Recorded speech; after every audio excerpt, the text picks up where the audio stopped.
आपण रेस्टॉरंटमध्ये जेवायला गेलो की सुरुवातीलाच आपण मसाले पापड नाहीतर रुमाली करारी रोटी मागवतो. तीच आज आपण रुमाली करारी मसाला रोटी करणार आहोत. खायला खूप टेस्टी आणि बनवायला एकदम सोपी आहे. आवडली तर नक्की लाईक करा. नमस्कार, मी विद्या तुमचे सगळ्यांचे खूप खूप मनापासून स्वागत करते.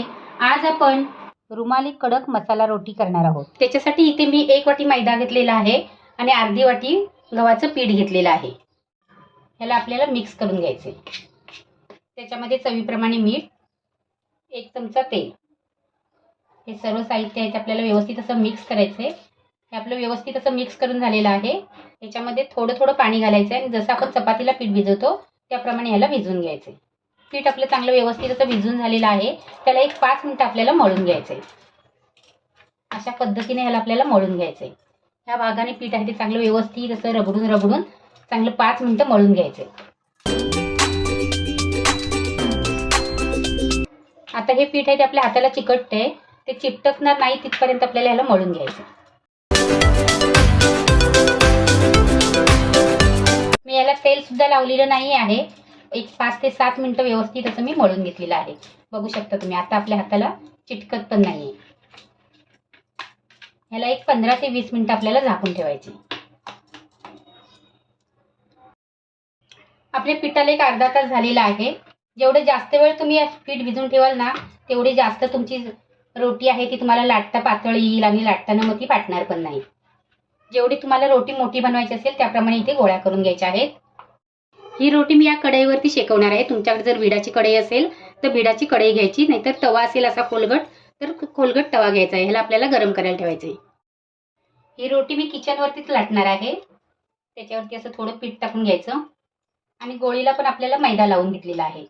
त्याला एकदम पातळ असं लाटून घ्यायचं.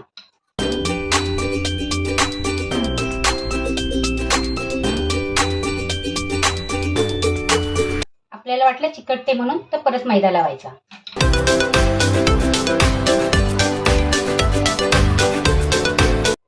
आणि जेवढी तुम्हाला पातळ लाटता येईल ना तेवढी पातळ लाटून घ्यायची.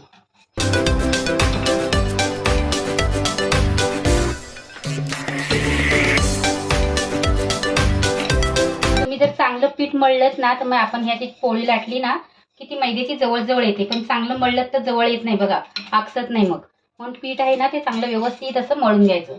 जर तुमच्या मळताना हाताला चिटकत असेल तर थोडंसं सुकं पीठ घ्यायचं हाताला आणि पीठ चांगलं मळून घ्यायचं. मस्त अशी लाटून झाले.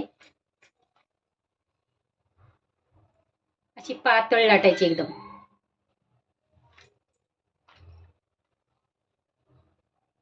कढई आपल्याला जास्त कडकडीत अशी गरम करायची नाही. थोडंसं असं टिश्यू पेपरने आपण तेल लावून घ्यायचंय. तुम्ही ते बटर लावून घेतलात तरी पण चालेल. की आपली पोळी आहे अशी कपड्याने चांगली व्यवस्थित अशी दाबायची सर्व साईड.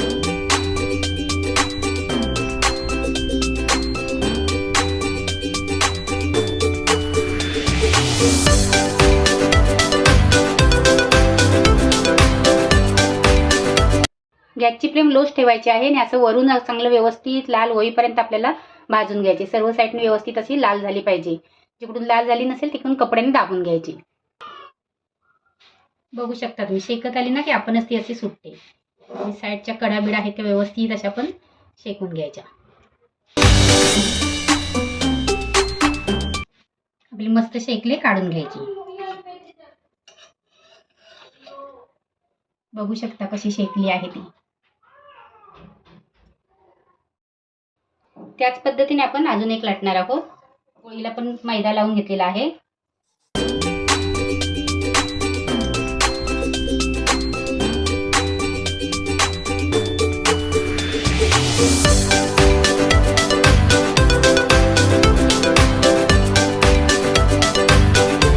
एकदा आपण तेल लावलं ना की परत आपल्याला तेल लावायची गरज नाही. बघू शकता तुम्ही कशी पटकन अशी ही सुटली ती. चांगली गोल्डन ब्राऊन होईपर्यंत आपल्याला कपड्याने दाबून शेकवायची. गॅसची फ्लेम लोच ठेवायची.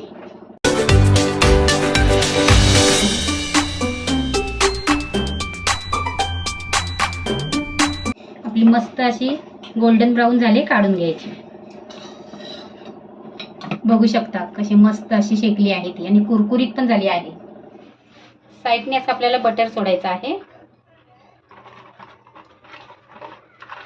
काश्मीरी मिरची पावडर आणि कांदा,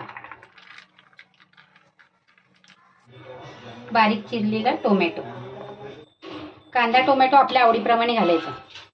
हिरवी मिरची आवडीप्रमाणे आणि शेव आणि कोथिंबीर आणि चाट मसाला. ही आपली कडक रोटी, करारी रोटी किंवा कटोरी रोटी खाण्यासाठी तयार आहे. आवडली तर नक्की लाईक करा, कमेंट करा, तुमच्या मित्रमंडळींना शेअर करा. आणि जर तुम्ही माझ्या चॅनलवर पहिल्यांदाच आला असाल तर चॅनलला सबस्क्राईब करा आणि त्याच्या बाजूला बेलचं बटन आहे तर ऑलला सिलेक्ट करा, जेणेकरून मी नवीन व्हिडिओ अपलोड करेन त्याचं नोटिफिकेशन तुम्हाला येईल. वेळात वेळ काढून तुम्ही माझी रेसिपी बघता त्याबद्दल मी तुमचे खूप खूप मनापासून आभार मानते. थँक्यू.